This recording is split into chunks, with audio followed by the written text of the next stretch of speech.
All right, let's do it. Let's do it, man. Laird, what's going on, bro? Good. How are you? Good, man. I'm getting ready for Christmas season. Getting ready to kind of relax with the family, open some gifts. What about you? You celebrate now, right? No, I don't celebrate. Muslim, so my family doesn't celebrate. But we do have a Christmas tree. Okay. We do have like the whole concept of presents. We do have the whole Santa Claus. So you do celebrate, but not for Christmas. Oh, okay. We celebrate it for New Year's pretty much. So it's always it's for us. It's about New Year's. New Year's is pretty big for us. We typically go to like events like parties and things like that for New Year's. So it's pretty big. Oh, nice. So you have Santa Claus work twice a year. Yeah. Is it the same Santa Claus? Same Santa Claus. Nice. Big white beard. That's reindeer cool. And all. Yeah. Wow. So yeah, you don't have a Christmas tree, you got a New Year's tree. New Year's tree, yeah. Interesting. Mm-hmm. Fun fact I learned today. All right. Cool. So how have you been doing? Well, first of all, how have you been doing with your screen time ever since we ended the challenge, and then how did you do with your second challenge with the book? So the screen time challenge, ever since that stopped, I haven't been doing so well. I actually left like the screen monitoring app to because I wanted to see kind of like how I do without having a challenge like in the back of my head, or having that pressure of the challenge, or having that pressure, like that mindset of like, hey, I'm gonna win this thing type of thing. So I wanted to see how I do just like normally, and I actually didn't do really well. I went from an average of like 2 hours or so to 4 to 5 hours. Ooh. So I added like an additional 2 hours. Oh boy. Yeah. And then the second challenge was the book challenge, and I actually just finished it today, and I learned a lot from it. It gives you pretty much like a step-by-step guide and step-by-step process on how to start creating good habits, and then also how to start removing and taking away the bad habits. So now the first thing I want to do is now that I'm done with the book is kind of take what I learned from the book into the first challenge that we did, and seeing how that I could use that into going back to not using my phone as often, like I was when doing the challenge. Okay, so kind of make it a sustainable habit instead of something that you just have to force yourself to do. Exactly, because at the end of the day, forcing yourself to do it and having that willpower is good, but it's not sustainable. It's good for like the short period of time, but if you want to make like a long, impactful change in your life, you're not gonna be able to do it. Mm-hmm. Oh, for sure. I'm in the same boat as you, dude. Like, I thought I would do great with the phone after the challenge. I was like, okay, I'm on it less now, I'm gonna continue. And then no, that didn't happen. I was like a fat kid in a candy store. I just couldn't help myself. I was like you said, it's tough when you're doing something as a challenge, and to maintain that you have to do things different than you were doing before. And if you don't set those habits, it's gonna be tough. And it was tough for me. My phone time's probably like 4 or 5 hours as well. So yeah, I think I'm gonna follow your lead. I'm gonna try to make a sustainable change instead of just trying to force it. So we'll see. But my goal for January 1, starting January 1, I want to be on my phone less than 2 hours a day. So I don't know how I'm gonna try to do it yet. I don't know if I want to gradually set goals, but I want to get to a point where I'm on my phone like between 45 minutes and an hour. Okay.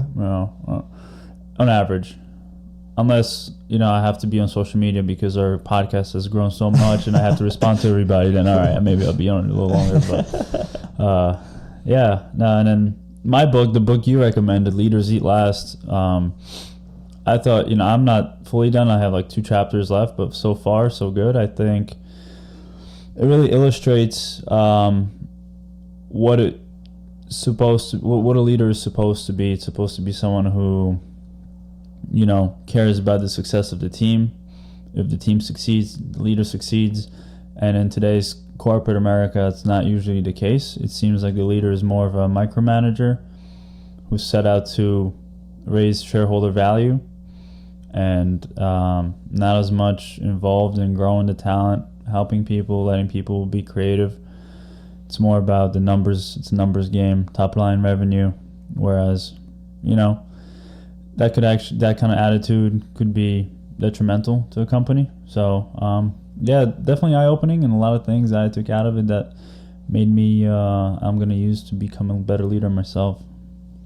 Yeah, the crazy part is you realize it all comes down to money, all the different choices and the different things that you do revolve around money and trying to be successful and grow the company in a way just to please the investors and please the finance teams.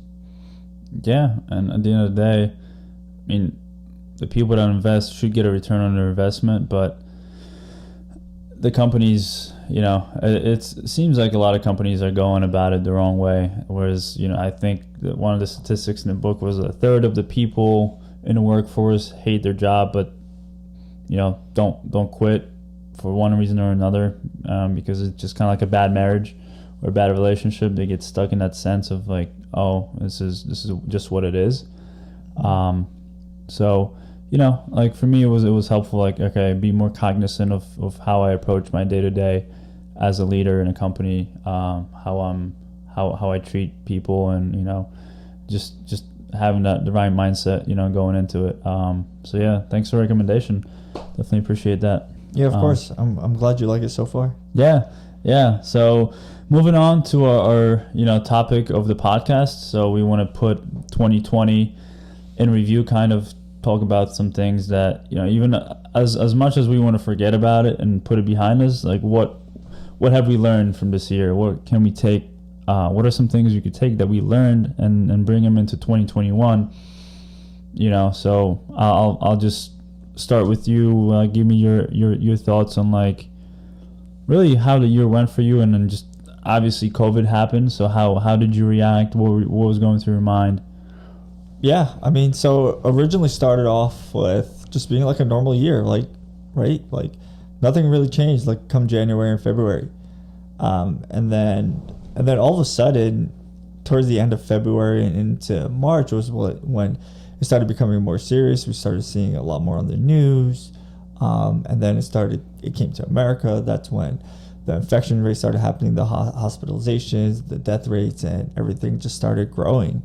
And then all of a sudden, March 16th for me that's it. That's the day where it all changed. Mm-hmm. No more going into work. It was pretty much working from home in the beginning. We didn't really know what was going on, what was going to happen, how everything we're going to really be impacted. So in the beginning, just kept going day by day, taking it day by day. Luckily, I was still working. My mom was still working. My dad was still working. My sister was still working. So we were all still working. And we were fortunate enough to continue to work, and haven't been laid off or anything like that. So we're really lucky in that aspect. But initially, it started just been working from home ever since, first of all. And initially I thought it was just gonna be a 2-week thing. Nothing. It was gonna come and go, and we're gonna go right back to normal, kind of like how we were. But that obviously is not the case.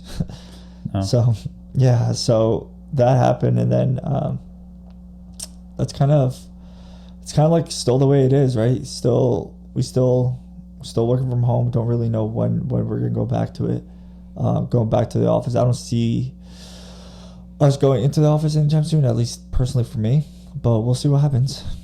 Yeah, no, for sure. I thought I was in that same mindset, was okay, 2 weeks, we'll be back to normal. whatever, everything's reopened. And before I even came to America, I was like, oh, this is all BS, because you're like, oh, it's in China, so China lies to everybody all the time. You're like, yeah, that's not gonna come here. We're Americans, we're not we can't get affected by it. Yeah. Next thing you know, boom, everything's closed. Restaurants are closed. Every daily routine is just like no longer there. You're pretty much stuck indoors. Completely changed. Everything's changed. Everything is different. For me, like I was lucky enough to still have my employment, work from home for a bit. Now I'm back at work physically. So in that aspect, nothing has changed. I'm grateful to be able to be still going to work and make an income. But it was just like so surreal. Yeah. It's like, how did something like this happen? Yeah. I mean, the long lines at the stores, the long lines at grocery stores, all the toilet paper missing. Mm-hmm. I mean, not missing, just like people buying. Sold out. Water and pretty much just like cleaning products is gone. You can't even find those. Hand sanitizer, I don't remember the last time I've seen like a Purell bottle that's available. It's all these like random weird companies that I'd never heard of that's making hand sanitizer, things like that. So yeah, there's a lot that's changed. Yeah, wild year. Definitely a lot of changes how we approach life. But like, what's something that you took out, from this year, that maybe you could bring to next year with you, or something that you realized this year that you maybe haven't thought about previously? So one main big thing was that I realized this year was how much I took my friends and like my family for granted. Knowing that I will always have them, I think now has made me realize that, hey, these people are the ones that like truly care about me, and these people are the ones that are truly there for me and want to see me do well. So realizing how much family and friends actually really do play a role in you and how much it affects you is one thing that I came out of this year. Yeah, because that's the people that we were around most during our time. Obviously, most people were. It's day to day. Pre-COVID, you just go on with your life, and sometimes you lose touch with people, or you have a gathering and like you're just tired. Oh well, I can't make it. I'm tired. But now it's like, you're more likely to go because you want to see those people. You want to have those interactions. You appreciate it more than ever, seeing people that you're close with, because it's like so unpredictable. You don't know what the next day holds, and this virus has shown us that. Yeah, I mean, we always knew that, but at the same time, we didn't think it would ever happen, right? We always knew that. You never know, anything could change in an instant, but it never really happened, and until now, until it became a reality. So yeah, we always used to pull off. We'll see. I'll see him next week. I'll hang out with them tomorrow, or I'll see him another day, or whatever. But no, not anymore. Now every opportunity that we get, or every chance that we possibly get, we try to make best of it. Yeah, for sure. And you brought us all closer, learn more about each other. Actually, this pandemic was the reason why you and I started the podcast. And, through our friend, me, you, and Frank were on these video calls together, having conversations. And then we came up with this idea. So, it was just like having those connections, made us go forward with something and do something out of our comfort zone, which was big for me. At least it's like I was proud of us that we were able to kind of band together and come up with something, and through this, like in these tough times, start a new venture, if you will. So it was good, and I'm grateful for that. That having this experience and just having those friends to support us, because everyone's been so supportive of us, doing this and reposting our videos and reposting our posts. So it's really cool to see that.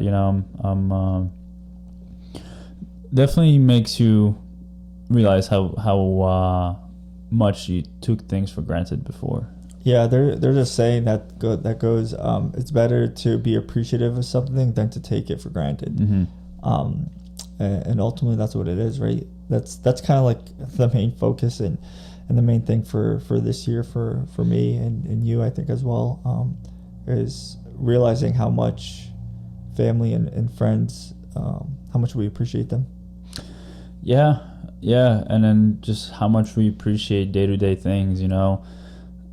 I never realized how much I appreciated going out to eat until everything closed down. I never realized how much I appreciated going to work out because you was just there at the, at your fingertips. You could just do anything, go anywhere, go to a bar with your friends. It's like those small things that you could do, all of a sudden you're not able to do, and just like really makes you appreciate life. Honestly, I'm going to carry that into next year. Appreciation for life and the ability to just enjoy anything and everything. Yeah. Because we're so used to having everything in our fingertips and being able to like just push it off for the next day or the next week or the next month or just another time. It's because we knew it would always be there, or we thought it would always be there. You realize how that's certainly not the case, and it could go away in an instant, and that's what actually happened. That's what happened, and you look at all those businesses that had to close their doors, the people that lost employment. It's very unfortunate, very sad. You see people that had loved ones that passed away, coronavirus, no coronavirus.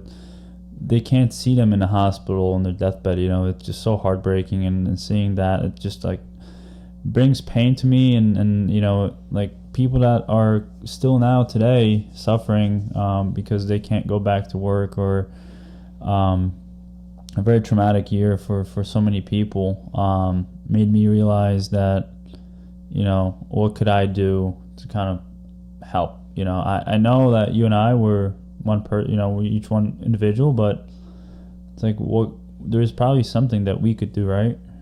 Yeah, I mean, there's stuff that anyone could do, right? Like, look at the example, like Dave Portnoy from Barstool is doing.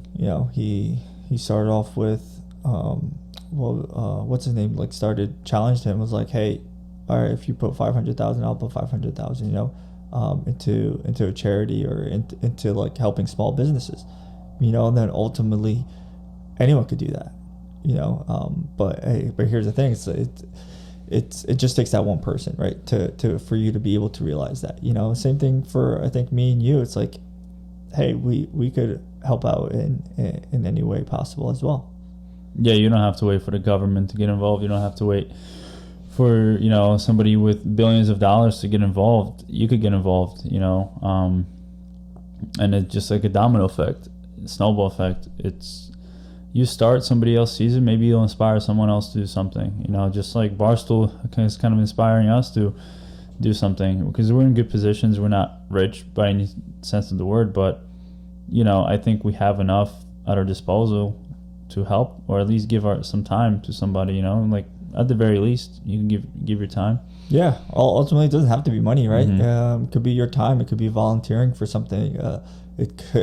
It could be as literally giving someone a ride to the grocery store, or whatever the case may be. There's so many different ways of helping others out, and I think those helping others out and realizing how much you have to be appreciative of everything are the two key takeaways of this year.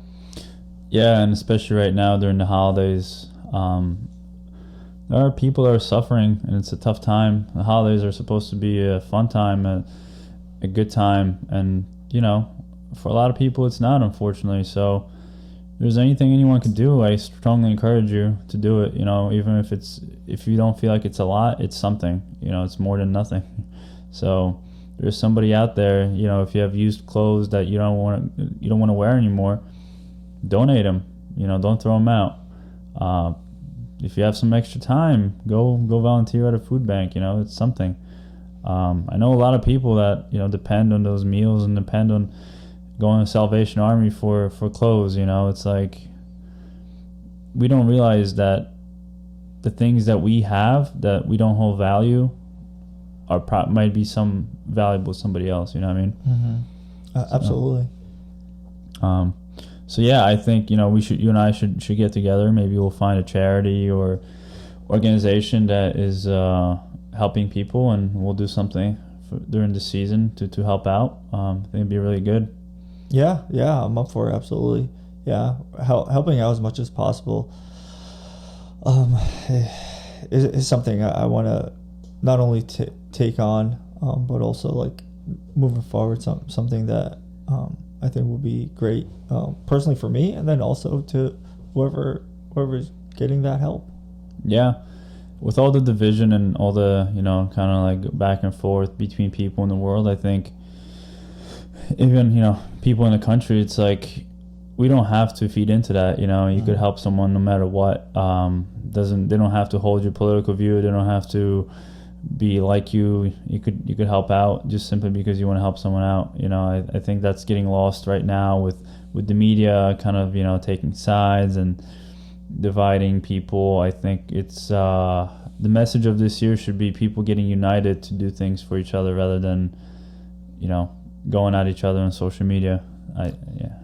Unfortunately, that's where we are right now. But I think ultimately people are going to realize, like,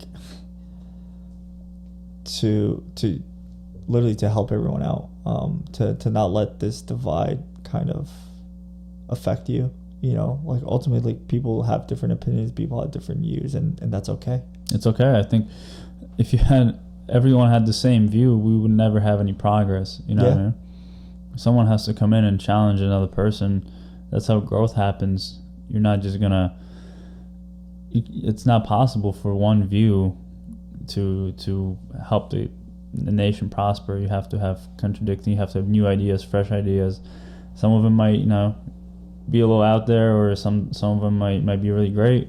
But you have to give somebody a chance to express themselves, and even if you don't agree with them, and just going back to helping someone, it shouldn't matter where they come from or what their views are or anything like that. I think it's just good to be united and help out, and hopefully we can do that and inspire some people.